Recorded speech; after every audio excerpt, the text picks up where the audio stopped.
لا إله إلا الله محمد رسول الله عليه صلاة الله وآله الله والله والله والله الله والله. Sa panimula sa ngalan ni Allah subhanahu wa ta'ala, ang Panginoon ng lahat ng nilikha, at nawa ang pagpapala at kapayapaan ay pagkaloob kay Propeta Muhammad, sumakanya nawa ang kapayapaan sa kanyang pamilya, sa mga kaibigan, sa mga kasamahan, at sa mga sumusunod hanggang sa huling araw. Ang batian ng mga kamusliman sa buong mundo, Assalamu alaikum warahmatullahi wabarakatuh. At ang batian naman po ng mga hindi pa man ng mga mananampalataya, isang magandang araw or magandang gabi. Muli, andito po na naman tayo sa panibagong paksa na kung saan hindi pinapahalaga ng karamihan. Ito po ay ang muharamat o ang mga pagbabawal na hindi pinapahalaga ng karamihan sa ating mga kapatirang Muslim. Ito po ay kinuha ko o sinipi at sinulat ni Sheikh Muhammad Salih Al-Munajjid at isinalin sa wikang Tagalog ni Ustad Yusuf Alaydin Butukan. At ang napili ko pong paksa ay ang zinna o sa pinakamalapit na kahulugan sa salitang Pilipino, pangangalunya. Isa sa layunin ng Islamikong Sharia or batas upang mapangalagaan ang dangalang tao at ang angkan. Kaya ang zina or bawal na ugnayan sexual ay ipinagbabawal sa Islam. Kaugnay nito, ang Allah ay nagwika, at huwag kayong lumapit sa bawal na pagtatalik. Katotohanan ito ay pahisya, isang malaking kasalanan, at isang masamang daan, nag-aakay na patungo impyerno, libang kung ito ay patatawaran ni Allah subhanahu wa ta'ala. Ito po ay matatagpuan sa Surah Al-Isra, Kapitulo 17, versikulo 32. Ang Sharia ay humahadlang sa daan, paraan na maaaring mag-akay sa paggawa ng zina sa pamamagitan ng pagpapatupad ng hijab o belo para sa mga kababaihang Islam. Sa pagbabasa o pagbaba ng paningin at pagbawawal sa sulong pakipag-usap sa hindi maharam, maaring ang babaeng ito, maaring mo siyang pakasalan.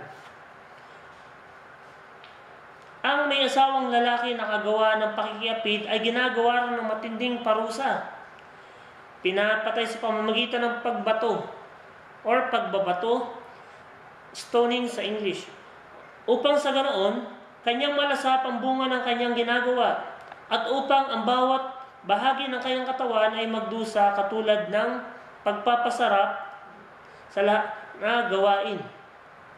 Ang pangangalunyang binata naman po ay pinaparusahan na 100 hagupit na nasa saad sa Sharia ng Islam or batas ng Islam. Dagdag pa sa kahiyang kanilang haharapin ng parusang ito ay sasaksiyan ng mga mananampalataya at ang kahiyang magtataboy sa kanila mula sa kanilang bayan at ang pinangyarihan ng krimen sa loob ng 1 taon. So malinaw po rito na kapag ang lalaki ay nangalunya, ang kaparusahan sa Sharia or batas ng Islam ay stoning or pagbabato upang maramdaman ng bawat bahagi ng kanyang katawan ang sakit kapalit ng mga pagpapasarap. At ang sa binata naman po ay ang 100 hagupit na kung saan nakasal din sa batas ng Islam or Sharia. At ang isa pa sa masakit nito ay ang pagtaboy sa kanya sa kanilang lugar sa loob ng 1 taon. Hinggil sa parusa sa libingan, ang mga lalaki at babae nagkasala ng zina or pangangalunya ay ilalagay sa pugon na ang itaas ay makipot at ang ibaba ay malawak. At ang ilalim nito ay may apoy at sinaypawang nakahubad doon. Kapag ang init ng apoy ay tataas, sila ay hihiyaw at papaitas hanggang sa halos lumabas na sila rito. sa itaas. At ang kapag ang init ng apoy ay humupa, sila ay magkakadahulog pababa. Ito'y paulit-ulit na gagawin hanggang sa takdang oras or paghuhukom. Ang matindi pa rito, kapag ang isang tao ay patuloy sa paggawa ng pangangalo niya or zina, kahit na siya'y matanda na, sa bagaman binigyan siya ni Allah subhanahu wa ta'ala ng pagkakataong magsisi sa kanyang mga kasalanan, hindi niya ito nagawa hanggang sa sumapit ang kanyang kamatayan. Iniulat ni Abu Hurairah na ang propeta ay nagwika, may 3 uri ng tao na hindi kausapin ni Allah subhanahu wa ta'ala, o di kaya'y pupurihin o susulyapan man lamang sa araw ng pagbangon muli. Sa kanila ay isang masakit na parusa, ang matandang taong nangangalunya, ang hari nagsisinungaling, at ang mahirap na taong palalo or matigas ang kalooban. Kabilang sa masamang pinagkikitaan ay kinita ng bayarang babae mula sa paggawa ng zina or pangangalunya. Ang bayarang babae na naghahanap buhay sa pamamagitan ng pagbebenta ng kanyang katawan ay walang pag-asang tanggapin ang kanyang panalangin kapag ang pintuan ng kalangitan ay magbubukas sa gitna ng kalaliman ng gabi. Ang kahirapan at pangangailangan ay hindi tuwirang dahilan upang labagin ang hangganang itinakda ni Allah subhanahu wa ta'ala. May lumang kasabihan na ang malayang babae ay gugustuhin pang magutom kaysa kumita sa pamamagitan ng pagpapasuso.